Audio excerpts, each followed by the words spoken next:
বইটা বার করতে।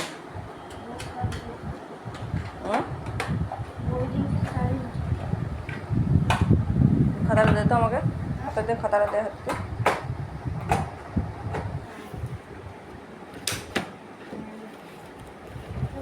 বল, টেলিস্কোপ কে আবিষ্কার করেন? হ্যাঁ, বলতো পৃথিবী থেকে চাঁদের দূরত্ব কত কিলোমিটার? ঠিক বলেছিস।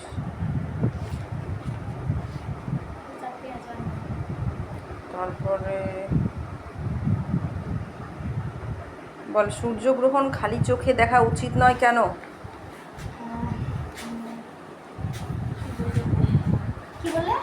সূর্যগ্রহণ খালি চোখে দেখা উচিত নয় কেন? যখন সূর্যগ্রহণ হয় তখন তুই খালি চোখে দেখতে পারবি না, তো চোখে সূর্য থেকে অতি বেগুনি রশ্মি চোখের পক্ষে ক্ষতিকারক, তাই চশমা পরা উচিত। হ্যাঁ, তাহলে কি হবে? চোখের মধ্যে রশ্মিটা আসবে না, আর যাবে না।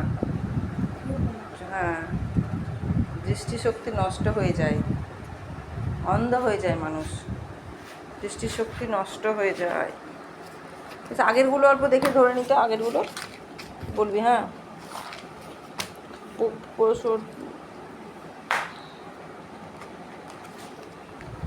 বল, হরপা বান বলতে কি বোঝো? হরপা বান, হরপা বান, হরপা বান বলতা?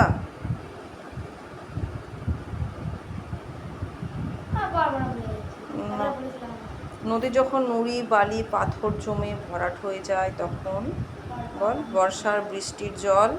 তুই অন্য সময় ফটর ফটর করিস, আচ্ছা বলছিস না কেন? ধরে রাখতে পারে না, জল যখন চারিদিকে উপচে যায় তো বন্যা হয়ে যায়, পলি বালি এইগুলো অনেক বেশি ভরাট হয়ে যায়।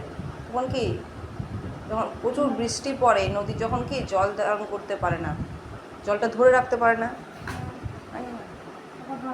হ্যাঁ, তখন চারিদিকে জলটা উপচে যায়, খাওয়ার পর। কাগজ তৈরি হয় কোন গাছ থেকে, কোন গাছের কাণ্ড থেকে প্রথম? কাগজ তৈরি হয়েছিল, কাগজ তৈরি করা হয়েছিল কোন গাছের কাণ্ড থেকে প্রথম?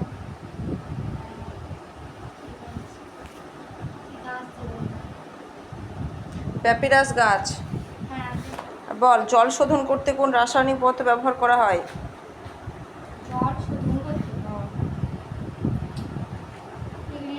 থাকে তো সবাই, তোকে কতবার বললি সেদিন ওইটা। মিছরির মতো মোটা, ওটা মিছরির মতো।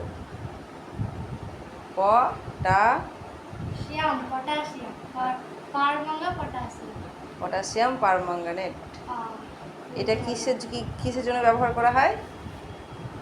জলের জীবাণুগুলো মারতে, মানে হ্যাঁ, জল শোধন করতে। তারপর বলতো, প্রথম কোন দেশ কাগজ তৈরি করেছিল? হ্যাঁ, সব চীন দেশে। পুঁথি কি? পুঁথি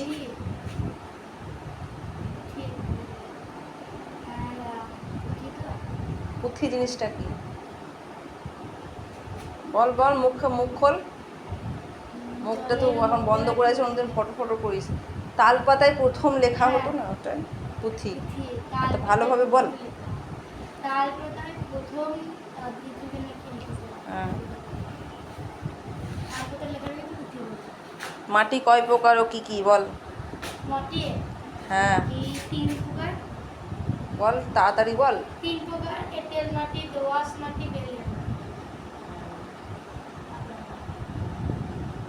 মাটির একটি সজীব জৈব উপাদানের নাম বল। হ্যাঁ, কেঁচো। তো ভয় ভয় ভয় ভয় করে বলছিস কেন? সাহস করে বল। মাটির উর্বরতা বৃদ্ধি করে, চাষ ভালো হয়, মাটিটা সুন্দর করে দেবে, একদম ভালো চাষ হবে। তো আর একটা সারের নাম বল। হ্যাঁ, কম্পোস্ট। বলতো, প্লাস্টিক পলিথিন এগুলো মাটিতে ফেলা উচিত নয় কেন? মাটির মধ্যে এগুলো ফেলা হবে না, কোথাও চারিদিকে সব অন্য কোনো আলাদা রিসাইক্লিং করতে হবে এইগুলো, মানে ওরা আবার পুনরায় ব্যবহার করার ব্যবস্থা করতে হবে। কেন? কারণ মাটির উর্বরতা নষ্ট হয়ে যায়, মাটিটা নষ্ট হয়ে যায়। হ্যাঁ, এমনি করে পরীক্ষায় আসবে না, তখন তুই পারিস না লিখতে, ভয় পেয়ে যাস। দাঁড়া।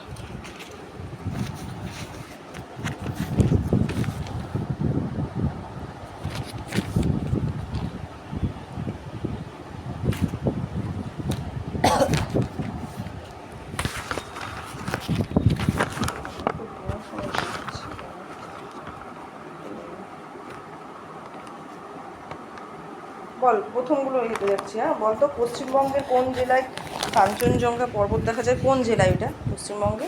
জেলাগুলো এসেছিল, পশ্চিমবঙ্গ রাজ্যের কতগুলো জেলা আছে, কোন জেলায় কি বিখ্যাত, কোন জেলায় আছে? দার্জিলিং, কি কাঞ্চনজঙ্ঘা পর্বত দার্জিলিংয়ে।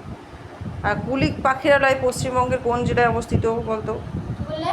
কুলিক পাখি, পশু পাখি থাকে ওখানে, চিড়িয়াখানায় যেমন থাকে পশু পাখি সব কিছু, ওখানে শুধু পাখিই থাকে। এটা কোন জেলা?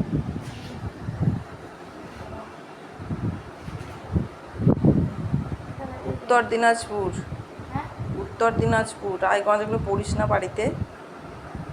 পড়িস না তুই? আরে এইগুলো পড়ি না। কেন? তাহলে ওইগুলোই পড়েছি। তো এইগুলো তো থার্ড সেমিস্টারে কি সবগুলোই তো আসবে, গোটা বইটা। হ্যাঁ, গোটা বইটা থেকেই তো প্রশ্ন করা হবে,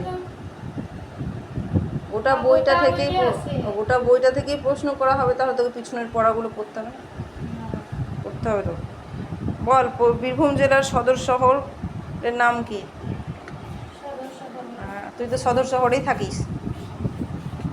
সব প্রতিটা জেলার সদর শহর আছে। পশ্চিমবঙ্গে কতগুলো জেলা আছে? অনেক কটাই আছে তো, অনেক কটা জেলা, তো একটা করে হেড আছে জেলার। তো ওইটা সদর বলে। আমরা সদর শহরেই থাকি। বীরভূম জেলার সদর শহরের নাম হচ্ছে সিউড়ি। হ্যাঁ, তো সিউড়িতে কী বিখ্যাত, কোন খাবার? হ্যাঁ, মোরব্বা। জোরে বল। হ্যাঁ, বল তারপরে।